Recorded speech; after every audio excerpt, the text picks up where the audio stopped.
അല്ല കണ്ടില്ലേ പർദാ ഷോപ്പിൽ റിവ്യൂ കണ്ടില്ലേ ഇപ്പോൾ?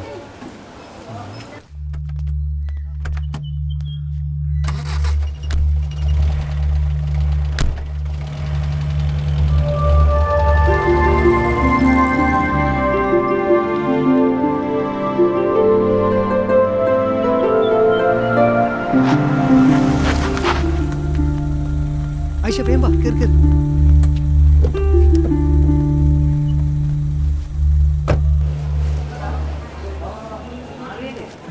ഇനിയും കടിച്ച ചോര വരൂടെ. ഉദ്ഘാടനത്തിന് സമയേ ഓളെ കാണുന്നില്ല. നീ അബ്ദുലിനെ വിളിച്ചോ? ഓന്റെ മൊബൈൽ എൻ്റെ. ഓ ടെൻഷൻ അടിക്കണ്ട, അബ്ദുല്ല പോയിട്ടുള്ളത്. എനിക്കോ ഓന്റെ ഡ്രൈവിംഗ് സ്പീഡ് അറിഞ്ഞൂടെ? ഓളിപ്പം പറന്നെത്തൂടെ ഇങ്ങ്.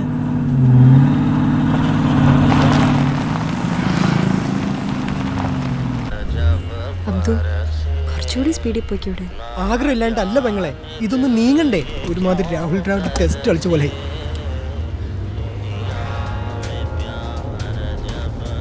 അബ്ദു പടച്ചോനെ, ഈ സമയത്ത് എന്നെ പരീക്ഷിക്കും. ആയിഷ പിടിച്ചിരുന്നു.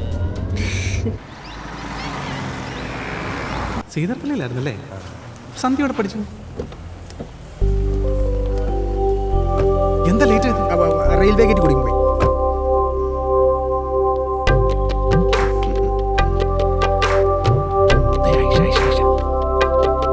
പുതുമഴ പൊഴിയുമ്പോ അണയുന്നു മുഞ്ചുള്ള തരിവള. റെഡി റെഡി എല്ലായിടത്തേക്കും വന്നേ. സന്ധ്യ കുറച്ച് മുന്നിലേക്ക്. ഇവളെന്നെന്നും പ്രിയമുള്ളവൾ.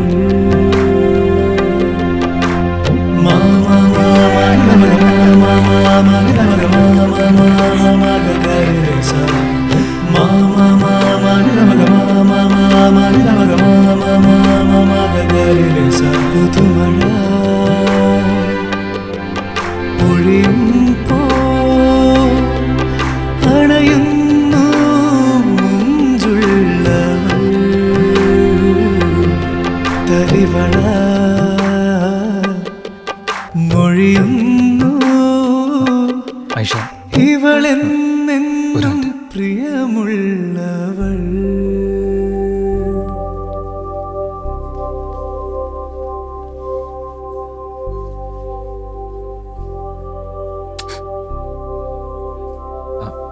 കുറെ നാളത്തെ ആഗ്രഹമായിരുന്നു. I am sorry. ഇതൊന്നും പെട്ടെന്ന് നടക്കുന്ന കാര്യമല്ല. നമ്മൾ നിരന്തരം പരിശ്രമിച്ചുകൊണ്ടിരിക്കും. ഹലോ ഹലോ, കള്ള കിസ് അടിച്ചല്ലേ? എനിക്കെങ്ങനെ മനസ്സിലായി? മുഖത്തെ രക്തപ്രസാദം കണ്ട അറിഞ്ഞൂടെ? എവിടെയായിരുന്നു? ചുണ്ടത്താ? നെറ്റിയിൽ. നെറ്റിയാ? 3-4 മാസമായിട്ട് നെറ്റി എത്തിയിട്ടേ ഉള്ളൂ. നെറ്റി എത്ര മോശമൊന്നല്ല. അതിലും നല്ലത് ചുമര. അബ്ദു, ആയിഷയ്ക്ക് ലേറ്റ് ആവുന്നു. എന്നാ വരട്ടെ. ഞാനും വരുന്നു. നിക്ക്. നിങ്ങള് ചെറുപ്പത്തിലുണ്ടായിരുന്ന പോലെ തന്നെ. മെല്ലെ പറയടി. വിനോദം മുന്നിലിരുന്നു.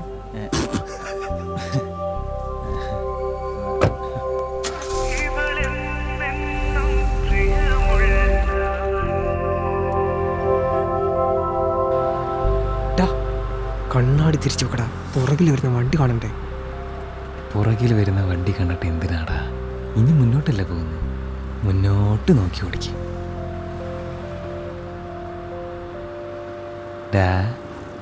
ഒരുപാട് സ്പീഡ് എടുക്കണ്ട. അബ്ദു എനിക്ക് ലേറ്റ് ആവുന്നു, വേഗം പോവാം. ഇപ്പൊ എത്തിക്കും.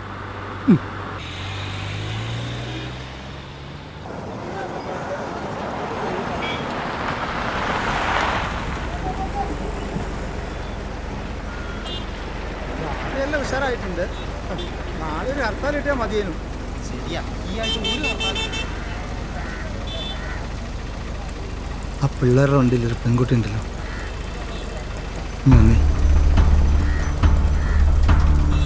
നമ്മുടെ അബ്ദുൽ ഖാദറിൻ്റെ വീട്ടിലെ പെണ്ണാ. കൂടെ 2 പിള്ളേരുണ്ട്.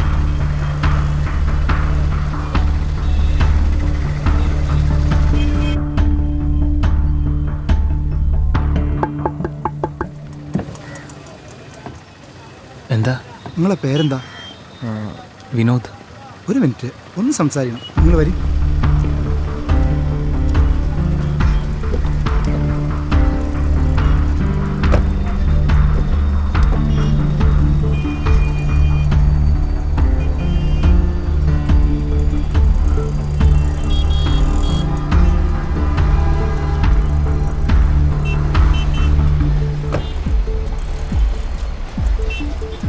വിനോദ്, എന്താടാ പ്രശ്നം? ഞാനാ? ഞാൻ കാരമൽ സുലൈമാന്റെ മോനാ. ഇനി ആരാ?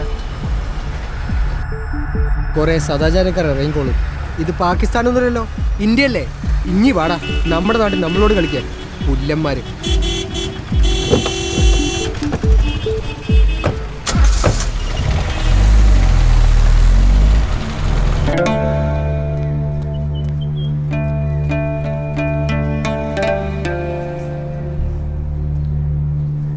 പിന്നെ എന്തിനാടി ഇത്താന്ന് പറഞ്ഞുകൊണ്ടിരിക്കണത്? പറയടി.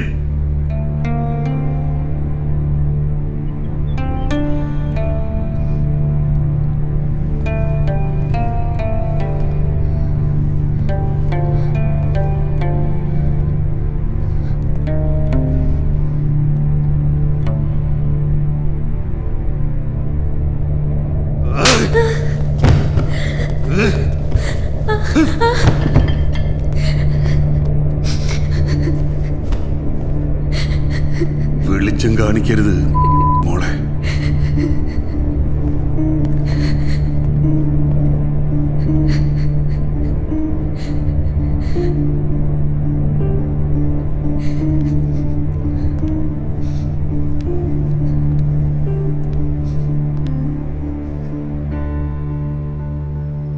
മെഹർ പറഞ്ഞത് കണ്ടു സഹിക്കാൻ പറ്റാത്ത അടിയായിരുന്നെന്നാ.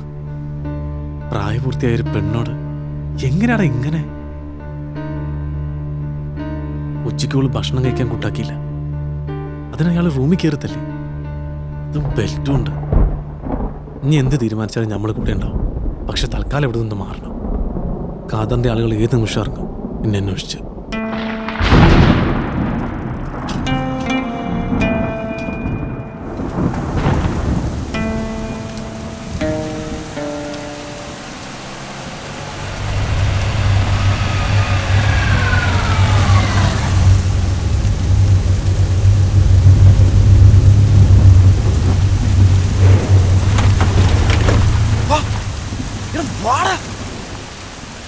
വണ്ടി കയറി.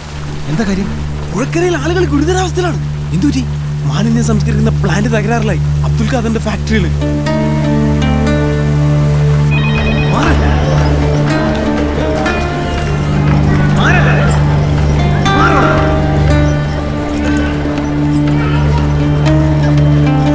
പെട്ടെന്ന് കൊണ്ടോ.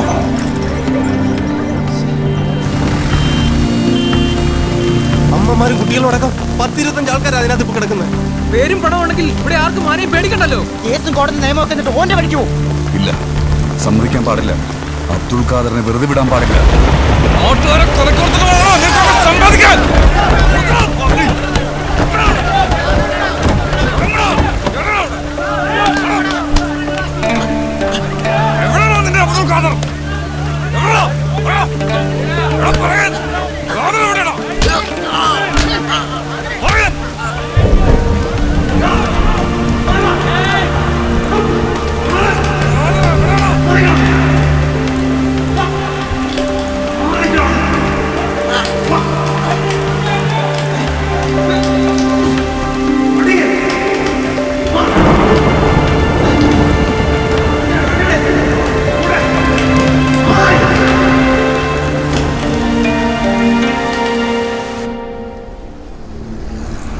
മനോജ് പറയുന്നത് കേട്ട് സെക്രട്ടറി തീരുമാനമെടുത്താ ഞങ്ങളുടെ വിധം മാറും. ആ വിനോദ് എന്ന് പറഞ്ഞ ചെക്കനെ ഇന്ന് തന്നെ പുറത്താക്കണം. അല്ലാതെ ഞങ്ങൾ അടങ്ങുമെന്ന് കരുതണ്ട. പാർട്ടിക്ക് ചീത്തപ്പേരുണ്ടാക്കുന്ന യാതൊരു കാര്യവും ഞങ്ങൾ ഇതുവരെ ചെയ്തിട്ടില്ല. ആശുപത്രി കിടക്കയിൽ നിറയ്ക്കുന്ന ഞങ്ങളുടെ അമ്മ പെങ്ങന്മാരെ കണ്ടില്ലെന്ന് നടിക്കണം എന്നാണോ പാർട്ടി പറയുന്നത്? വിശ്വ, നിങ്ങൾ ബഹളം ഉണ്ടാക്കാതിരിക്കും. പ്രതിഷേധിക്കാനും ചോദ്യം ചെയ്യാനും എല്ലാവർക്കും അവകാശമുണ്ട്. പക്ഷേ നിയമവും പോലീസും കൈകാര്യം ചെയ്യേണ്ട കാര്യങ്ങൾ ഏറ്റെടുക്കാൻ പാർട്ടി ആരോടും പറഞ്ഞിട്ടില്ല. സഖാവ് NCPയുടെ മകനോടുള്ള വാത്സല്യം കൊണ്ടാണോ നേതാവ് ഇങ്ങനെ പറയുന്നത്? എന്റെ അച്ഛന്റെ പേര് ഇതിലേക്ക് വലിച്ചെടുക്കരുത്. വിനോദ് ഒരു തെറ്റും ചെയ്തിട്ടില്ല. അബ്ദുൽ ഖാദർ എന്ന വ്യക്തിയോടുള്ള പ്രശ്നത്തിന്റെ പേരിൽ അയാളുടെ കുടുംബത്തിലെ ആളുകൾ ഉപദ്രവിക്കാൻ നിങ്ങൾക്ക് എന്താ അവകാശം? ഖാദറും റഹ്മാനൊക്കെ ഒന്ന് തന്നെയാടാ. എല്ലാം ഒരേ ചോരയാ. സ്വന്തം പാർട്ടിയുടെ കൂടെ നിൽക്കാതെ എരപ്പാളയ്ക്ക് വക്കാലത്ത് പറയുന്നു ഒരു കമ്മ്യൂണിസ്റ്റുകാരൻ. നിർത്തണം. ഇനി ഒരു അക്ഷരം നീ മിണ്ടരുത്. നീ ഒന്നും കാണാത്ത ഒരു കമ്മ്യൂണിസ്റ്റ് ഉണ്ട്. പട്ടിണി കിടക്കുന്നവന്റെ വയറും പണിയെടുക്കുന്നവന്റെ ദുരിതവും കാണുമ്പോൾ കണ്ണു നിറയുന്ന കമ്മ്യൂണിസം. അത് കണ്ടു വളർന്നവനാണ് ഞാൻ. എന്നെ പഠിപ്പിക്കണ്ട. വിനോദിനെ കുറിച്ച് ഇനി നിങ്ങളാരും സംസാരിക്കണ്ട. അവനോട് പറയാനുള്ളത് ഞാൻ പറഞ്ഞു. വളയം പിടിച്ചും വയലിൽ പണിയെടുത്തും തണുപ്പിച്ച് കയ്യാ ഒന്ന് പൊട്ടിച്ച പുന്നാര മോനെ വിശ്വട്ടാ നിങ്ങൾ വിവരം അറിയും.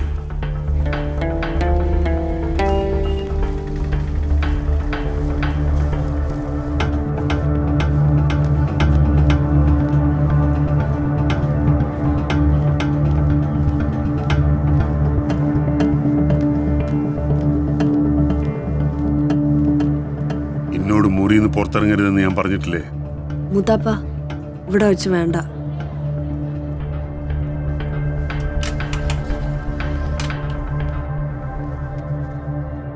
ആ, കാറ്റടിച്ച പനി വരുന്ന കുറെ എണ്ണങ്ങൾ ആശുപത്രിയിലായതിനാണ് ഈ ബഹളം മുഴുവൻ. 2 ദിവസം കൊണ്ട് കെട്ടടങ്ങിക്കോളും. ഏതായാലും ഞാനൊരു തീരുമാനം എടുത്തു. ജനിച്ച വീട്, വളർന്ന നാട്, ഈ സെന്റിമെന്റ്സിലൊന്നും ഒരു കാര്യമില്ല. തിരുവനന്തപുരത്ത് നമ്മുടെ ഫാക്ടറിയുടെ തൊട്ടടുത്ത് തന്നെ ഒരു വീട് പറഞ്ഞിട്ടുണ്ട്. എൻ്റെ പൊളിറ്റിക്കൽ ഫ്യൂച്ചറിനും ഇനി അവിടെ ഉണ്ടാവുന്നതാണ് നല്ലത്. ഇതൊരു ഒളിച്ചോട്ടമായിട്ടൊന്നും കാണണ്ട. ഒളിച്ചോടേണ്ട കാര്യമില്ലല്ലോ.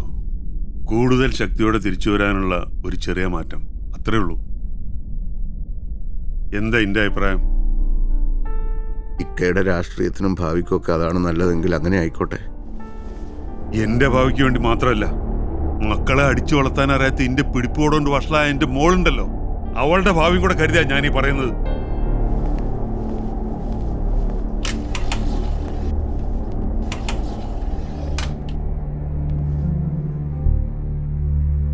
ഭീഷണിപ്പെടുത്തുന്ന രീതിയിൽ ഞാൻ സംസാരിക്കാറില്ല. എനിക്കതിന്റെ ആവശ്യം വരാറില്ല. നാളെ കാലത്ത് നമ്മൾ ഇവിടുന്ന് പോകും. നാണക്കേടുണ്ടാക്കുന്ന തരത്തിൽ എന്തെങ്കിലും ചെയ്യണമെന്ന് ആലോചിച്ചാൽ നീ മാത്രമല്ല, ഈ ലോകത്ത് മറ്റാരും പിന്നെ അവനെ കാണില്ല.